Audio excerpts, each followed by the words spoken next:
Hello everyone, welcome to my YouTube channel. आज के इस क्लास में हम लोग झारखंड बीएड एंट्रांस एग्ज़ाम जो प्रीवियस ईयर हुआ था 2019 में, उसके क्वेश्चंस की प्रैक्टिस करने वाले हैं टीचिंग एप्टीट्यूड के। और टीचिंग एप्टीट्यूड के कितने क्वेश्चंस आते हैं, उस टाइम भी 40 क्वेश्चंस आते थे और आज भी 40 क्वेश्चंस ही आएंगे, यानी कि 40 क्वेश्चंस आपके 100 में से आएंगे। तो ये टीचिंग एप्टीट्यूड वाला जो सेक्शन है ये स्कोरिंग सब्जेक्ट है, तो आपको इसकी तैयारी बहुत अच्छे से करके जाना होगा, ठीक है ना। और पेपर जो होगा वो बाइलिंगुअल होगा, और जब आप प्रैक्टिस भी कर रहे हैं क्वेश्चंस की तो आपको बाइलिंगुअल ही प्रैक्टिस करके जाना है, क्योंकि बहुत सारे ऐसे टर्म्स होते हैं हिंदी वाले जो कि समझ में नहीं आते, कुछ ज़्यादा ही शुद्ध हिंदी में दिया होता है, और वही चीज़ अगर आप इंग्लिश में देखेंगे तो आपको ईजी वे में वो अंडरस्टैंड हो जाएगा। तो इसीलिए मैं यहाँ पर आपको यही सजेस्ट करूँगी कि बाइलिंगुअल आप लोग पढ़ के ज़रूर जाइएगा टीचिंग एप्टीट्यूड वाले सेक्शन में। स्टार्ट करते हैं। यहाँ से स्टार्ट होता है शिक्षण अभियोग्यता, शिक्षण अभिक्षमता या फिर टीचिंग एप्टीट्यूड आएगा तो ये एक ही चीज़ है। पहला क्वेश्चन है यहाँ पर, अभिवृद्धि क्या है, अभिवृत्ति क्या है। तो हिंदी में ना, हिंदी वालों को भी ये समझ में नहीं आ रहा होगा कि अभिवृत्ति है क्या, लेकिन इसको इंग्लिश में क्या कहते हैं, एटीट्यूड कहा जाता है। क्या एटीट्यूड कहा जाता है। हम कहते हैं ना भी कि किसी को भी देख के कि उसका बहुत एटीट्यूड है, बहुत, हाँ यही बोलते हैं एटीट्यूड है। तो अब एटीट्यूड होता क्या है इसको समझते हैं। किसी भी वस्तु या फिर व्यक्ति के प्रति या फिर कोई भी चीज़ के प्रति आपका जो प्रतिक्रिया है, रिस्पॉन्स है, लाइक और डिसलाइक करने का, यही क्या है, यही यहाँ पर एटीट्यूड कहलाएगा। तो इसको बस इतना ही समझ लो, एटीट्यूड क्या है, किसी वस्तु, व्यक्ति या फिर कोई भी चीज़ हो, कोई भी वस्तु हो, उसके प्रति हम क्या रिस्पॉन्स कर रहे हैं, लाइक मतलब पसंद कर रहे हैं या फिर नापसंद कर रहे हैं, यही अभिवृत्ति कहलाता है। और ये जो अभिवृत्ति यानी कि एटीट्यूड है ना, ये पॉजिटिव भी होता है और नेगेटिव भी होता है। तो यहाँ पर देखिए, पढ़ते हैं ऑप्शन को। ये एक भावात्मक प्रवृत्ति है जो अनुभव के द्वारा संगठित होकर किसी मनोवैज्ञानिक वस्तु के प्रति पसंदगी या नापसंदगी के प्रति पसंदगी या नापसंदगी के रूप में ये क्या करती है, प्रतिक्रिया करती है। तो इसी को क्या कहते हैं, अभिवृत्ति कहते हैं। कहीं पर साइड में लिख लो, अभिवृत्ति को ही क्या कहा जाता है, इसे ही एटीट्यूड कहा जाता है। और एटीट्यूड को मैं अच्छे से आपको बताया कि इसे क्या कहते हैं। ऑप्शन को पढ़ लीजिएगा। यहाँ पर मैं अगर पढ़ूंगी तो बहुत ज़्यादा टाइम लगेगा। इसका आंसर ऑप्शन फर्स्ट होगा। और इससे पहले भी मैं एक क्वेश्चन पेपर सॉल्व कराई हूँ, वो था 2023 का पेपर था। तो टीचिंग एप्टीट्यूड के क्वेश्चंस को हम लोगों ने वहाँ पर डिस्कस किया है डिटेल में, तो इसको भी देख लीजिएगा। ये पेपर 2019 का है, और इसके अलावा 2022 यानी कि बीएड एंट्रांस एग्ज़ाम 3 बार हुआ है, तो हम लोग इसको डिस्कस कर लिए हैं। अभी ये 2019 वाला कर रहे हैं, फिर 2022 वाला पेपर को भी डिस्कस करेंगे। तो नए हो तो सब्सक्राइब कर लेना, और अपने फ्रेंड्स को भी ज़रूर से आप लोग शेयर कर दीजिएगा। सेकंड हमारा क्वेश्चन है, अभियोग्यता के संबंध में सही कथन क्या है। हम लोग पढ़ रहे हैं क्या, शिक्षण अभियोग्यता। तो अब अभियोग्यता है क्या और इसके संबंध में क्या यहाँ पर सही कथन दिया हुआ है। समायोजन करने की क्षमता का नाम अभियोग्यता है, यानी कि एबिलिटी टू अडाप्ट या फिर एडजस्ट। क्या हम इसको अभियोग्यता, अभिक्षमता कहते हैं। नेक्स्ट ऑप्शन है, सीखने की क्षमता का नाम अभियोग्यता है, जो एबिलिटी टू क्या, लर्न, इसको हम एबिलिटी कहेंगे, एबिलिटी नहीं, यहाँ पर एप्टीट्यूड कहेंगे। या फिर संक्षिप्त तार्किकता की क्षमता का नाम अभियोग्यता है। बोल रहा है यहाँ पर कि एबिलिटी टू एब्स्ट्रैक्ट रीजनिंग, क्या हम इसको एप्टीट्यूड कहेंगे। तो एप्टीट्यूड जो है ना, ये किसी भी चीज़ को सीखने की, अडाप्ट करने की, अपने आप को एडजस्ट करने की जो क्षमता होती है, उसी को हम एप्टीट्यूड यानी कि अभियोग्यता कहेंगे। तो ऑप्शन डी यहाँ पर करेक्ट आंसर होगा। अभियोग्यता मतलब यहाँ पर लिख लीजिएगा एप्टीट्यूड होता है, ठीक है। ये सीखने की क्षमता होती है, समायोजन करने की भी क्षमता होती है। नेक्स्ट है, निम्नलिखित में से कौन सी अभिवृत्ति की विशेषता नहीं है। अभिवृत्ति अभी हम लोग देखें कि ये क्या है, एटीट्यूड को हम अभिवृत्ति कह रहे थे, है ना।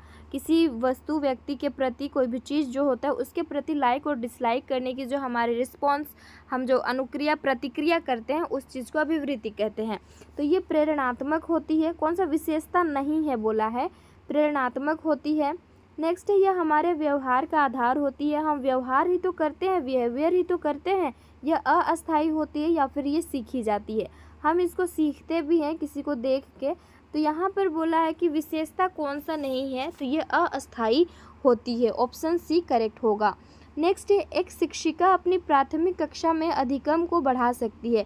कहाँ पर? तो ये प्राइमरी क्लास में जो अधिगम यानी कि यहाँ पर लिख लीजिएगा लर्निंग होता है, लर्निंग को कैसे एनहांस कर सकती है एक कौन? शिक्षिका, फीमेल टीचर। देखिएगा, और जो भी नया वर्ड लगे ना आपको हिंदी में समझने में, जैसे कि अधिगम, इसे हम इंग्लिश में लर्निंग कहते हैं। जब मैं भी तैयारी कर रही थी तो मुझे भी थोड़ा समझने में ये टफ लग रहा था, तो लिख लीजिएगा अधिगम मतलब लर्निंग, और नेक्स्ट टाइम कहीं भी देखिएगा तो ये आपको याद रहेगा, अधिगम लर्निंग, और इसी को सीखना भी कहते हैं। बोला गया है कि एक जो फीमेल टीचर है वो प्राथमिक कक्षा में, प्राइमरी क्लास में लर्निंग को किस तरह से एनहांस कर सकती है। अधिगम में छोटी छोटी उपलब्धियों के लिए पुरस्कार देकर, क्या आप उसको क्या प्राइज़ दे करके करेंगे, या फिर ड्रिल व अभ्यास के द्वारा अपने विद्यार्थियों में प्रतियोगिता का प्रोत्साहन देकर, विषय वस्तु को विद्यार्थियों के जीवन के साथ संबंधित करके। तो आपको यहाँ पर ना एप्रोप्रिएट आंसर चूज करना है, कौन सा सुइटेबल आंसर होगा। वैसे आपको पॉजिटिव स्टेटमेंट ही चूज करने हैं, पॉजिटिव स्टेटमेंट एक से ज़्यादा लगे तो उसमें से जो सबसे अच्छा लगेगा उस ऑप्शन को आप लोग चूज़ कीजिएगा। यानी कि एक प्राथमिक लेवल, प्राथमिक क्लास की ये टीचर है, तो ये क्या करेंगी, विषय वस्तु को विद्यार्थियों के जीवन के साथ संबंधित करके उसको क्या कर सकती हैं, उनका जो अधिगम है, लर्निंग है, उसको एनहांस कर सकती है। और आप भी जब टीचर बनेंगे ना तो आपको भी यही कोशिश करना है, बच्चों को रियल लाइफ ऑब्जेक्ट का एग्जाम्पल दे करके बताना है, ताकि बच्चे उस चीज़ को रिलेट कर पाए, अंडरस्टैंड कर पाए, और जब आप उसको एग्जाम्पल दे रहे हैं उससे रिलेटेड, रियल लाइफ ऑब्जेक्ट से रिलेटेड, तो वो इमेजिन कर सके, जिससे वो क्या हो सकता है, लॉन्ग टाइम तक वो याद रख सकता है और उसे सीख सकता है। तो इस तरह से जो लर्निंग है इसको आप एनहांस कर सकते हैं, कहाँ पर? प्राथमिक कक्षा में। आई होप ये क्लियर हो गया होगा। नेक्स्ट हम लोग आगे बढ़ते हैं। नेक्स्ट हमारा क्वेश्चन है, जब बच्चा कार्य करते हुए उबने लगता है तो हम इस मतलब उबने लगता है, बच्चा बोर हो जाता है, तो इस बात का संकेत है कि, यानी कि किस बात की ओर ये संकेत कर रहा है। बच्चा अगर वो क्या हो रहा है, बोर हो रहा है, तो बच्चा बुद्धिमान नहीं है, बिल्कुल ऐसा नहीं हो सकता है। बच्चे सीखने की योग्यता नहीं है, नहीं बोल सकते हैं हम ये। बच्चे को अनुशासित करने की ज़रूरत है, या फिर संभवतः कार्य यांत्रिक रूप से बार बार हो रहा है। बच्चे जो है ना, बार बार भी एक चीज़ रिपीट होने से वो लोग बोर फील करते हैं, क्योंकि वो सोचते हैं कि ये तो हमने पहले पढ़ा हुआ, फिर बार बार क्यों बताया जा रहा है, ऐसे वो सोचने लगते हैं। तो ये यांत्रिक रूप से ये क्या होता है, बार बार हो रहा है, इसलिए बच्चा जो है वो उबने लगता है। नेक्स्ट आगे बढ़ते हैं। नेक्स्ट क्वेश्चन है, निम्नलिखित में से कौन सा सूक्ष्म गतिक कौशल का उदाहरण है। ये बहुत ही डीप से पूछा है। अभी मैं सीटेट की भी प्रिपरेशन कर रही हूँ, तो अभी मुझे ये चीज़ पढ़ने को मिला है। बीएड भी साथ में चल रहा है, सेमेस्टर 1 में मैं हूँ, पिछले साल एंट्रेंस एग्ज़ाम दे करके एडमिशन ली हूँ, ठीक है। तो यहाँ पर सीटेट का जब मैं तैयारी कर रही हूँ अभी, तो उसमें ये पढ़ने मिला है, तो ये आपके लिए जानना ज़रूरी है। अब समझते हैं यहाँ पर सूक्ष्म गतिक कौशल क्या है। इसको इंग्लिश में ना फाइन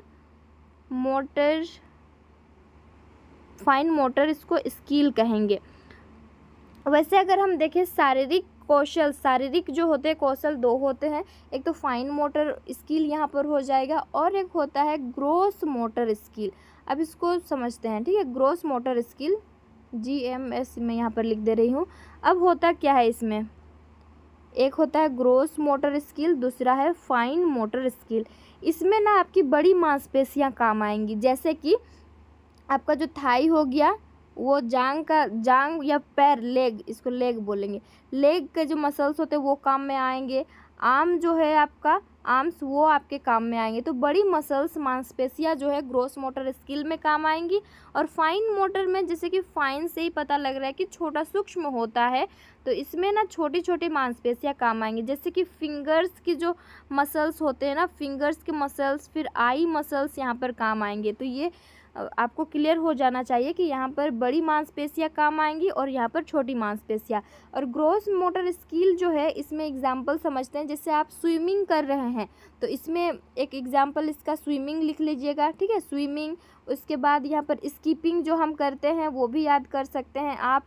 और यहाँ पर तो दिया ही हुआ है फुदकना, जब कोई फुदकता है तो भी यहाँ पर ग्रोस मोटर स्किल उसका डेवलप होता है। उसके बाद दौड़ने में भी क्या है, बड़ी मांसपेशियों का यूज़ होता है, कहीं पर चढ़ना, ये भी क्या हो जाएगा, ये ग्रॉस मोटर स्किल में आ जाएगा। लेकिन पूछा है यहाँ पर कि फाइन मोटर स्किल में जो है ना छोटी मांसपेशियाँ जैसे फिंगर्स और आई का मसल्स हमारा काम आता है, तो लिखने में ये काम आता है फिंगर्स और आई मसल्स। इसके अलावा जैसे कि आप सुई में धागे को पिरोएंगे तो भी यहाँ पर सूक्ष्म गति कौशल हो रहा है आपका। टाइपिंग करते हैं, जो टाइपिंग सीखते हैं तो उसमें भी क्या होता है, ये फाइन मोटर स्किल ही काम आता है। तो ये क्लियर हो गया होगा आपका। तो इस तरह से आप लोग ना रिलेट करके और थोड़ा सा डीप अंदर जा कर के पढ़िएगा तो चांस ज़्यादा रहेगा सही आंसर करने का। तो इसको आप लोग अभी बिल्कुल नहीं भूलिएगा, नोट डाउन कर लीजिए कहीं पर और एक बार ज़रूर रिवीजन कीजिएगा। और पीडीएफ के लिए ना टेलीग्राम चैनल से आप लोग ज्वाइन हो जाइएगा जिसमें ये दे दिया जाएगा। निम्नलिखित में से कौन सा सीखने की शैली का एक उदाहरण है? इनमें से कौन सा सीखने की शैली का उदाहरण बोला है? संग्रहण मतलब स्टोरेज, तथ्यात्मक जो कि फैक्चुअल होता है, स्पर्श संबंधी टेक्टाइल, या फिर चाक्षुष। करेक्ट आंसर होगा ऑप्शन डी। और ये चाक्षुष क्या होता है आप लोग को पता है तो एक बार कमेंट सेक्शन में बता दीजिएगा। शिक्षण एक प्रक्रिया है, क्या है? टीचिंग जो है ये कैसा है, ये एक प्रोसेस है। तो कैसा प्रोसेस है? शिक्षक द्वारा अधिगमकर्ता को ज्ञान के स्थानांतरण की या फिर अधिगम को निर्देशित करने की। नेक्स्ट है अनुदेशन देने की या फिर शिक्षण अधिगम का सरलीकरण करने की। अब ये तो पता चल गया है कि टीचिंग जो है ना ये क्या है, इट इज़ अ प्रोसेस। तो ये कैसा प्रोसेस है, ये क्या करता है, जो टीचिंग लर्निंग है, टीचिंग लर्निंग को ये क्या करता है, सरलीकरण करने की ये एक प्रोसेस है। ये इजी करता है जिससे बच्चा क्या कर सकता है, उस चीज़ को सीख सकता है। इसीलिए शिक्षण अधिगम का सरलीकरण करने की ये क्या है, एक प्रक्रिया है। आगे बढ़ते हैं। शिक्षण जो है टीचिंग अधिक प्रभावी हो सकता है या नहीं, यानी कि जो टीचिंग है वो अधिक इफ़ेक्टिव कैसे हो सकता है ये हमें बताना है। छात्रों को स्वयं कार्य करने की स्वायत्तता दी जाए या फिर छात्र अधिगम शिक्षक द्वारा निर्देशित और नियंत्रित हो। शिक्षक तथ्यों की व्याख्या करने में केंद्रीय भूमिका निभाए या फिर शिक्षक अधिगम को निर्देशित करे। तो आपको एक एक ऑप्शन को ना ध्यान से पढ़ना होगा और जब आप एग्ज़ाम हॉल में भी आप बैठे होंगे तो भी आपको मतलब क्या कांस्टेंट करना होगा यहाँ पर पढ़ने पर ही, और क्या बोल रहा है इस चीज़ को समझने पर भी आप ध्यान दीजिएगा तभी आंसर कर पाइएगा। यहाँ बोला है कि टीचिंग को अधिक प्रभावी इफ़ेक्टिव कैसे कर सकते हैं, अगर स्टूडेंट्स को स्वयं कार्य करने की स्वायत्तता फ्रीडम वहाँ पर दे दी जाए तो वो क्या कर सकता है, वो जो टीचिंग होगा वो बहुत ज़्यादा इफ़ेक्टिव हो सकता है। यहाँ पर क्वेश्चन पूछा क्या है, एक मिनट, शिक्षण और अधिक प्रभावी हो सकता है या नहीं, अच्छा हो सकता है या नहीं बोल रहा है। आप देखो यहाँ पर अगर बच्चों को स्वयं उनको कार्य करने के लिए देंगे तो वो प्रभावी हो भी सकता है और नहीं भी हो सकता है, तो ये इसका आंसर होगा, ठीक है ना। नेक्स्ट है, एक उत्तम शिक्षक वह है, यानी कि जो गुड टीचर कौन है, छात्र को वांछित व्यवहारगत परिवर्तन करता है, मौखिक रूप से ज्ञान प्रेषित करता है, सूचना का वर्णन करता है या फिर पाठ्यचर्या को संप्रेषित करता है। एक गुड टीचर कौन होता है, मौखिक रूप से ज्ञान प्रेषित करने पर क्या वो गुड टीचर होगा, नहीं होगा। और छात्र में वांछित व्यवहारगत परिवर्तन करता है, ये भी नहीं होगा, अच्छा नहीं ये हो सकता है। आगे सूचना का वर्णन करता है, ये नहीं होगा। और पाठ्यचर्या को संप्रेषित करता है, ये भी नहीं होगा।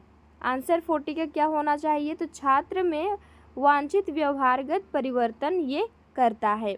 नेक्स्ट है, शिक्षा के दो प्रमुख उद्देश्य कौन कौन से हैं, बालकों में विषयों का ज्ञान व उनका मानसिक विकास, ये पॉजिटिव स्टेटमेंट सही हो सकता है। विषयों का ज्ञान देना व परीक्षा के लिए, आपको बच्चा को परीक्षा के लिए बिल्कुल नहीं तैयार करना है, ऐसे ऑप्शन दिखे तो काट देना है, उसको चूज़ ही नहीं करना है, एलिमिनेट कर देना है। विषयों का ज्ञान देना और उनको कंठस्थ करना, रटवाना नहीं है, रोट मेमोरी को आपको नहीं यहाँ पर अपनाना है। नेक्स्ट है, विषयों का ज्ञान देना व व्यावसायिक कौशल का विकास। अब यहाँ पर 50-50 है, ए और डी में, ये दोनों तो एलिमिनेट हो जाता है। बालकों को विषयों का ज्ञान, यहाँ भी विषयों का ज्ञान देना, व्यावसायिक कौशल का विकास करना और मानसिक कौशल का। अब आपको यहाँ पर डिसाइड करना है कि किस चीज़ को आप ज़्यादा प्रेफर करेंगे।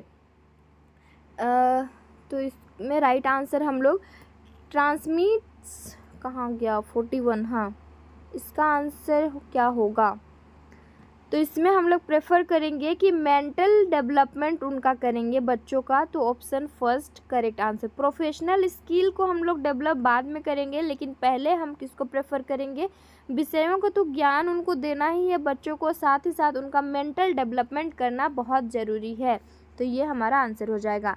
नेता के आवश्यक तत्व, नेता के कितने आवश्यक तत्व हैं, तो ये वैसे अगर गूगल में भी सर्च कीजिएगा तो आंसर नहीं मिल रहा है, लेकिन आंसर की में 3 दिया हुआ है, तो ऑप्शन फर्स्ट को हम लोग यहाँ पर राइट मानेंगे।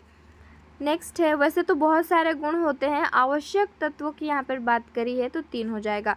समायोजन की प्रक्रिया, अब यहाँ पर समायोजन क्या है, यानी कि समायोजन को क्या कहते हैं, समायोजन एडाप्टेशन नहीं होगा, एडजस्टमेंट प्रोसेस यहाँ पर होगा। समायोजन की प्रक्रिया क्या है, स्थिर होती है यानी कि स्टेबल होती है, गतिशील होती है, डायनेमिक होती है, स्थानापन्न जिसको सब्स्टिट्यूट बोला है, और अवरोधी यानी कि ऑब्स्ट्रक्टिव। तो समायोजन की प्रक्रिया कैसी होती है, गतिशील होती है, तभी तो जैसे भी आपको वातावरण मिले आप उस वातावरण के अनुकूल अपने आप को क्या कर लेते हैं, ढाल लेते हैं, अडाप्ट कर लेते हैं, एडजस्ट कर लेते हैं। तो समायोजन यही है, गतिशील होती है, स्थिर नहीं होती है। स्थिर अगर हो जाएगी तो आपको कहीं भी देश दुनिया में भेज दिया जाए आप खुश नहीं रह सकते हैं, और समायोजन गतिशील होती है। कौशल सीखने की पहली अवस्था क्या है, first stage of learning a skill is, यानी कि कौशल को सीखने की पहली अवस्था कौन सी है, यथार्थता क्या है, एक्यूरेसी ये बोल रहा है, चालाकी, समन्वय, कोऑर्डिनेशन और अनुकरण। तो हम कैसे कौशल को सीखते हैं, पहली अवस्था ये हम इमिटेट करके, इमिटेशन यानी कि नकल करके, किसी को देख करके, ये पहली अवस्था हो सकती है। इसको आप पॉजिटिव में लेंगे, नकल वो नेगेटिव भी आप हो सकता है और पॉजिटिव भी, तो यहाँ पर हो जाएगा इमिटेशन जो है ना, ये फर्स्ट स्टेज है किसको सीखने की, तो स्किल को। रुचि का संबंध है, यानी कि ये जो इंटरेस्ट है इसका संबंध किससे है, यहाँ पर अटेंशन, अवधान का मतलब अटेंशन लिख लीजिएगा कहीं पर, अटेंशन यहाँ पर होगा, टी होगा यहाँ, अटेंशन। उसके बाद मोटिवेशन, अभिप्रेरणा को मोटिवेशन कहा जाता है, और अभिक्षमता जो कि अभी हम लोग देखे एप्टीट्यूड, और इनमें से कोई नहीं। रुचि का संबंध इनमें से किससे है, तो इसका संबंध जो है ना ये अवधान यानी कि अटेंशन से है। नेक्स्ट है प्रधानाध्यापक व वरिष्ठ शिक्षक के लिए विद्यालय में नेतृत्व शैली बेहतर है, तो ये कैसी होनी चाहिए, लोकतांत्रिक, प्रजातांत्रिक, सत्ताधारी या फिर उपयुक्त में से कोई नहीं। देखो लोकतांत्रिक और प्रजातांत्रिक जो है ना ये सेम ही है, डेमोक्रेटिक लीडरशिप स्टाइल जिसको बोला जाता है, तो इसमें आपको कोई भी आंसर कर लेना है, लेकिन आंसर की में प्रजातांत्रिक है, और दोनों का ही मतलब क्या होता है, सेम होता है, जो कि डेमोक्रेटिक लीडरशिप स्टाइल होगा। आगे है, एक अच्छे शिक्षक का सबसे महत्वपूर्ण गुण है, यानी कि जो गुड टीचर है उसका सबसे महत्वपूर्ण गुण क्या होना चाहिए, कैरेक्टर क्या होना चाहिए, विषय वस्तु का पूर्ण ज्ञान, हाँ पूर्ण ज्ञान तो होना चाहिए, अच्छा संप्रेषण कौशल, विद्यार्थियों के हित का ध्यान रखना, या फिर प्रभावी नेतृत्व का गुण। तो सारे ही पॉजिटिव वाले यहाँ पर ऑप्शन है, लेकिन एक को आपको चूज करना होगा। तो यहाँ पर अच्छे शिक्षक का सबसे महत्वपूर्ण गुण जो है ना, अच्छा संप्रेषण कौशल, यानी कि गुड कम्युनिकेशन स्किल होना चाहिए। आप एक टीचर हैं तो आपको ये रिस्पॉन्सिबिलिटी है कि बच्चे को इस तरह से टॉपिक को डिलीवर करो, कि इस तरह से बच्चों के साथ कम्युनिकेट करो कि वो चीज़ उसे बहुत जल्दी समझ में आ जाए, तो ये राइट आंसर होगा। शिक्षा का उद्देश्य क्या है, अच्छा नागरिक बनाना, बिल्कुल इसका उद्देश्य है, और ऐसे व्यक्तियों का निर्माण करना जो समाज के लिए उपयोगी है, हाँ ये भी ठीक है। नेक्स्ट है व्यवहारिकता का निर्माण करना, ये भी करेक्ट है। उपरोक्त सभी जो स्टेटमेंट है ये शिक्षा का उद्देश्य है, यानी कि करेक्ट आंसर ऑप्शन डी होगा। और हाँ, शिक्षा का उद्देश्य ये भी है कि जो संस्कृति है, जो कल्चर है, इसका क्या करती है, संरक्षण करती है, प्रिजर्वेशन करती है, और इसे ट्रांसफ़र भी करती है, तो ये भी याद रखना है आपको। नेक्स्ट है, राज्य में शैक्षिक प्रशासन का ढांचा कितने स्तरों में विभाजित है, एजुकेशनल एडमिनिस्ट्रेशन जो है ना ये कितने स्तर में, लेवल में क्या किया गया है, डिवाइड किया गया है इसको, तो ये 4 स्तर होगा, ऑप्शन फर्स्ट होगा। और सर्च आपको खुद से करना है, ये होमवर्क है कि 4 स्तर कौन कौन से हैं। शैक्षिक नियोजन एवं प्रबंधन का एक नया आयाम किस शिक्षा नीति द्वारा दिया गया था, यानी कि which education policy gave a new dimension to educational planning and management. कौन सा जो यहाँ पर एजुकेशन पॉलिसी है उसके तहत दिया गया था, तो राष्ट्रीय शिक्षा नीति 1986 के द्वारा ये दिया गया था। ये भारत की दूसरी जो नेशनल एजुकेशन पॉलिसी थी, इससे पहले एक आया था 1968 वाला, इसको रिवर्स कर दीजिएगा तो वो हो जाएगा। वो पहला था, उसके बाद इसे अच्छे से यहाँ पर लाया गया, लागू किया गया। कुछ उसमें कमियां रह गई थी जिसके कारण। नेक्स्ट है, निम्न में से कौन शिक्षण कुशलता से संबंधित है। क्या बोला है, टीचिंग एफिशिएंसी से इनमें से कौन सा शिक्षण कुशलता टीचिंग एफिशिएंसी से रिलेटेड है। श्यामपट्ट पर लिखना, writing on the black board, या फिर प्रश्नों को सॉल्विंग, यहाँ पर क्वेश्चन है। नेक्स्ट है, प्रश्न पूछना, आस्किंग क्वेश्चन, और उपयुक्त सभी। राइट आंसर हो जाएगा ऑप्शन डी। ये तीनों ही जो है ना टीचिंग एफिशिएंसी से रिलेटेड है, शिक्षण कुशलता से। नेक्स्ट है, विद्यालय में विद्यार्थियों को कैसे अभिप्रेरित करना चाहिए। अभिप्रेरित मतलब मोटिवेट आप किस तरह से करना उचित समझेंगे। विद्यालय में स्टूडेंट्स को चुने गए अध्ययन द्वारा, बाय द सिलेक्टिंग स्टडी, प्रासंगिक अध्ययन द्वारा यानी कि रिलेवेंट स्टडी, या फिर गहन अध्ययन के द्वारा, इंटेंसिव जो स्टडी होता है उसके द्वारा, या फिर सस्वर अधिगम के द्वारा। तो आप कैसे बच्चों को अभिप्रेरित करेंगे और अभिप्रेरित करना उचित समझेंगे, तो सस्वर अधिगम के द्वारा, option D right answer. Next है, सीखने की प्रक्रिया को प्रभावित करने वाले कारक। सीखने की प्रक्रिया जो है इसको किस तरह से इफ़ेक्ट करते हैं, वो फैक्टर्स कौन कौन से हैं। अनुकरण यानी कि इमिटेशन, नकल करके, प्रशंसा व निंदा, प्रेज एंड क्रिटिसिज्म के द्वारा, या फिर आप यहाँ पर कंपटीशन के द्वारा। तो इन तीनों के द्वारा ही बच्चों को क्या करते हैं, सीखने की प्रक्रिया को उसमें प्रभावित करते हैं। ये जो तीनों ही ऑप्शन दिए हुए हैं। किसी शिक्षक को यदि यह लगता है कि उसका एक विद्यार्थी जो पहले विषय वस्तु को भली प्रकार सीख रहा था उसमें स्थिरता आ गई है, शिक्षक को इसे क्या मानना चाहिए। सीखने की प्रक्रिया की स्वाभाविक स्थिति मानना चाहिए, या फिर विषय को स्पष्टता से पढ़ाना चाहिए, विद्यार्थी को प्रेरित करना चाहिए, या फिर उपचारात्मक शिक्षण करना चाहिए। तो आंसर की में ये दिया हुआ है, सीखने की प्रक्रिया की स्वाभाविक स्थिति मानना चाहिए, ये दिया हुआ है। लेकिन मुझे ये लगता है कि विद्यार्थी को ना थोड़ा सा मोटिवेशन की ज़रूरत है। हो सकता है वो डिमोटिवेट होकर के वो सही से कुछ सीख नहीं पा रहा है, शायद उसे थोड़ा सा मोटिवेट कर दे तो फिर वो उस लाइन में आ जाए। तो मेरे पॉइंट ऑफ व्यू से ये आंसर सही है, लेकिन आंसर की में ये दिया हुआ है। अब आपको डिसाइड करना है कि किसे आपको आंसर चूज करना है। नेक्स्ट है, अपनी कक्षा के एक विद्यार्थी की प्रवृत्ति को यदि शिक्षक बदलना चाहता है। कोई एक बच्चा है, उसकी क्या यहाँ पर प्रवृत्ति को वो क्या करना चाहता है, शिक्षक बदलना चाहता है, तो ऐसे में आप क्या करेंगे। विद्यार्थी के साथ कड़ाई से पेश करेंगे, आपको कड़ाई से पेश नहीं होना है उसके सामने। कक्षा के अन्य विद्यार्थियों को उससे ना जानने योग्य दूरी बनाए रखने के लिए कहेंगे, आपको ऐसा नहीं करना है। आप एक टीचर हैं तो आपको सबको साथ लेकर के चलना है, किसी भी प्रकार का कोई भेदभाव नहीं करना है। उसके समूह के सभी सदस्यों की प्रवृत्ति को बदलनी होगी, या फिर विद्यार्थी को पढ़ने के प्रति प्रेरित करना होगा। अब उसका प्रवृत्ति को क्या करना है, आपको चेंज करना है। तो उसके जो समूह यानी कि ग्रुप के जितने भी मेंबर्स हैं सबकी प्रवृत्ति को बदलो, तो वो धीरे धीरे भी बदल लेगा। नेक्स्ट है, एक शिक्षक के लिए सबसे महत्वपूर्ण क्या है। कक्षा में अनुशासन बनाए रखना, शिक्षक के लिए बोल रहा है। अनुशासन बनाए रखना ही नहीं है, कक्षा में समयानुवर्ती होना, 56 का ना, हाँ। नेक्स्ट है, विद्यार्थियों की कठिनाइयों को दूर करना, या फिर एक सुवक्ता होना। तो देखो, सुवक्ता तो होगा ही टीचर, और कक्षा में समयानुवर्ती पंक्चुअल भी होना है उनको। लेकिन सबसे अच्छा जो यहाँ पर ऑप्शन है, विद्यार्थियों की कठिनाइयों को दूर करना। पहले तो बच्चा को क्या प्रॉब्लम है उसको क्या करना है, हमें जानना है, और जानने के बाद उसको दूर करना है, समस्या का समाधान यहाँ पर आपको करना है एज ए टीचर। नेक्स्ट है, विद्यालय निरीक्षण के कार्य को बांटा गया है। तो तो यहाँ पर स्कूल इंस्पेक्शन का जो कार्य है, वर्क है, उसको बांटा गया है कैसे कैसे। प्रशासनिक कार्य, इसको प्रशासनिक को एडमिनिस्ट्रेटिव वर्क या फिर इंस्पेक्शन वर्क या फिर यहाँ पर है कॉन्टैक्ट वर्क, तो ये सभी में बांटा जाना चाहिए।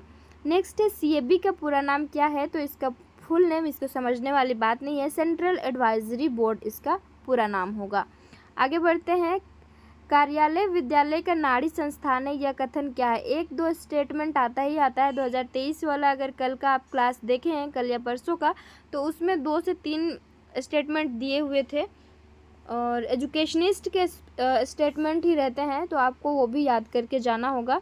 बोला गया है कि कार्यालय विद्यालय का नाड़ी संस्थान है, किसने कहा है, तो डॉक्टर एस.एन. मुखर्जी द्वारा ये कहा गया है। भारत में शैक्षिक प्रशासन अनुगमन करता है, तो यहाँ पर बोला है, ध्यान दीजिएगा, भारत में शैक्षिक प्रशासन यानी कि एजुकेशनल एडमिनिस्ट्रेटिव अनुगमन करता है संवैधानिक व्यवस्था का विद्यालय प्रबंध से प्रधानाचार्य द्वारा या फिर उपयुक्त में से कोई नहीं। बोला है भारत में क्लासरूम में, विद्यालय में नहीं बोला है, तो विद्यालय प्रबंधन होगा नहीं, प्रधानाचार्य नहीं होगा। ऑप्शन फर्स्ट यहाँ पर राइट हो जाएगा। आगे बढ़ते हैं, वैज्ञानिक प्रबंध मॉडल किसका था, तो ये फ्रेडरिक डब्ल्यू टेलर का ये वैज्ञानिक मॉडल प्रबंध मॉडल था।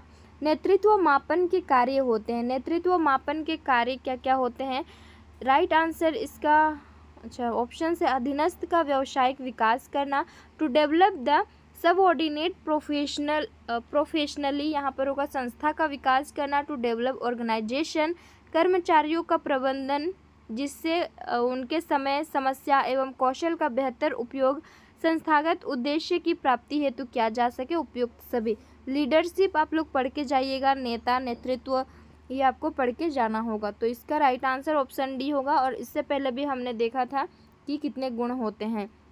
प्राथमिक स्तर पर एक शिक्षक में निम्न में से किसे सबसे महत्वपूर्ण विशेषता मानना चाहिए, कहाँ पर बोला है, ये प्राइमरी लेवल पर बोला गया है। तो शिक्षण पद्धतियों और विषयों का ज्ञान में दक्षता, अति मानक भाषा में पढ़ाने की दक्षता या फिर पढ़ाने की उत्सुकता या फिर धैर्य और दृढ़ता। तो प्राइमरी लेवल में अगर आप पढ़ा रहे हैं, प्राइमरी लेवल के टीचर हैं, तो इसमें सबसे ज़्यादा महत्वपूर्ण विशेषता आपको क्या मानना चाहिए, तो धैर्य और दृढ़ता होनी चाहिए। बच्चे हैं, बच्चे परेशान बहुत करते हैं, तो इस केस में आपको क्या करना चाहिए, पेशेंस बनाए रखना चाहिए और साथ ही साथ परसिवरेंस होना चाहिए, दृढ़ता आप में होनी चाहिए। नेक्स्ट है, शिक्षक का एक विद्यार्थी के मध्य संबंध होना चाहिए। टीचर और स्टूडेंट का रिलेशन कैसा होना चाहिए, स्नेह का, विश्वास का, फैथ जो होगा, रिस्पेक्ट या फिर ये सभी, तो ये तीनों ही ज़रूरी है, मैंडेटरी हैं। टीचर और विद्यार्थी के बीच अगर रिलेशन अच्छा है तो ये तीनों का होना बहुत ज़रूरी है। अफेक्शन, फेथ एंड रिस्पेक्ट होना चाहिए। बच्चा किस प्रकार से सीखता है, पुस्तक पढ़कर, परिचर्चा करके, प्रश्न पूछकर या फिर कई प्रकार से। Right answer is option D, बच्चा कई प्रकार से सीखता है। हम उसे कह नहीं सकते हैं कि वो बस पुस्तक पढ़ के सीख रहा है या फिर डिस्कस करके ही सीख रहा है या फिर प्रश्न पूछ करके, नहीं, वो कई प्रकार से सीखता है। किसी को देख के सीखता है, अनुकरण करके सीखता है, तो बहुत सारे इसके टाइप्स हैं, कई प्रकार से वो सीख सकता है।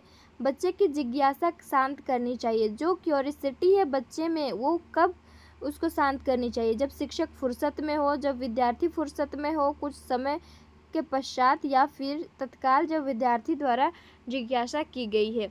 बच्चा जानने के लिए उत्सुक है तभी तो आपसे कुछ पूछ रहा है ना, तो वो उत्सुक है तो आपको उसी टाइम में आंसर देना चाहिए, क्योंकि बच्चा उस टाइम में उत्सुक है, क्यूरियोसिटी है उनमें जानने की, तो ये राइट आंसर होगा। और बाद में तो बच्चा हो सकता है कि बाद में वो इंटरेस्टेड ना हो, आपको जब समय मिले, तो इसीलिए तुरंत ही सॉल्व करनी चाहिए। नेक्स्ट है, निम्नलिखित में से कौन सा तत्व कक्षा में अधिगम हेतु सहायक हो सकता है। अधिगम यानी कि सीखने के लिए इनमें से कौन सा एलिमेंट है जो हेल्प कर सकता है सीखने के लिए, लर्निंग के लिए। बच्चों को अधिगम हेतु प्रेरित करने के लिए परीक्षणों की संख्या बढ़ा देनी चाहिए। बढ़ा देने से बच्चा सीखेगा क्या, वो तो टेंशन में आएगा। अध्यापकों द्वारा बच्चों की स्वायत्ता को बढ़ावा व सहायता देना चाहिए, ये पॉजिटिव लग रहा है अभी तक में। समानता बनाए रखने के लिए किसी एक अनुदेशन पद्धति पर टिके रहना चाहिए, नहीं, एक अनुदेशन पद्धति पर आपको बिल्कुल नहीं टिके रहना है और कालांश की अवधि को 40 से 50 मिनट तक बढ़ा देना चाहिए। नहीं, इसमें से हमारा राइट आंसर ऑप्शन बी होगा, जो कि है यहाँ पर क्या है, उनमें स्वायत्तता को जो होती है, ऑटोनॉमी जो होता है ना, उसको हमें क्या करनी चाहिए, बच्चों के का जो ऑटोनॉमी वाला प्रवृत्ति है उसको बढ़ाना चाहिए, एनहांस करना चाहिए और उनमें हेल्प भी करनी चाहिए। जब डेवलपमेंट पढ़ेंगे ना तो इसमें क्या होता है, निर्भरता से ये ऑटोनॉमी की ओर बढ़ता है, यानी कि निर्भरता से ये स्वायत्तता की ओर बढ़ता है, डिपेंडेंसी टू ये ऑटोनॉमी की ओर बढ़ता है। आगे बढ़ते हैं। निम्नलिखित में से कौन सा कथन सत्य है? इनमें से सत्य वाला कथन को चूज करना है। शिक्षक द्वारा प्रश्न पूछना संज्ञानात्मक विकास में बाधक है। शिक्षक के द्वारा प्रश्न पूछना ये नहीं होगा। विकास और सीखना सामाजिक सांस्कृतिक संदर्भ में अप्रभावित है, अप्रभावित नहीं होगा। यहाँ पर शिक्षार्थी यानी कि जो विद्यार्थी है एक निश्चित तरीके से सीखते हैं और एक खेलना संज्ञानात्मक और सामाजिक दक्षता के लिए सार्थ है। करेक्ट आंसर ऑप्शन डी हो जाएगा। जो खेलना है, प्लेइंग है, कॉग्निटिव और सोशल एफिशिएंसी होती है, इसमें ऑप्शन यहाँ पर डी करेक्ट हो जाएगा। आगे है, बच्चे किस प्रकार से सीखते हैं? नीचे दिए गए कथनों में से कौन सा प्रश्न के विषय में सही नहीं है? सही नहीं है वो हमें बताना है। इससे पहले पूछा था कि बच्चे किस प्रकार से सीखते हैं, तो कई प्रकार से सीखते हैं, वो आंसर हुआ था। बच्चे केवल कक्षा में सीखते हैं। बच्चे तब सीखते हैं जब वे संज्ञानात्मक रूप से तैयार होते हैं। बच्चे अनेक प्रकार से सीखते हैं। बच्चे सीखते हैं क्योंकि स्वाभाविक रूप से प्रेरित होते हैं। क्वेश्चन क्या बोला है, नीचे दिए गए कथनों में से कौन सा कथन इस प्रश्न के विषय में सही नहीं है? कौन सा सही नहीं है वो हमें बताना है। अगर बस इतना पूछता है बच्चे किस प्रकार से सीखते हैं, तो बच्चे अनेक प्रकार से सीखते हैं, लेकिन इस प्रश्न के विषय में सही नहीं है। बच्चे केवल यहाँ पर कक्षा में ही नहीं सीखते हैं, वो हर जगह कहीं भी किसी से भी मिलते हैं तो वो कुछ ना कुछ सीखते हैं, तो ये यहाँ पर आंसर होगा। नेक्स्ट है, बच्चे को समूह कार्य देना प्रभावी शिक्षा रणनीति है, क्योंकि बच्चों को समूह कार्य देना चाहिए और समूह कार्य को जो है ना, इसको हमें क्या करनी चाहिए, समूह कार्य भी बच्चों को देना ही चाहिए, है ना, जिससे उनकी स्किल वो डेवलप हो और साथ ही साथ बच्चे एक दूसरे से भी बहुत कुछ सीख सके।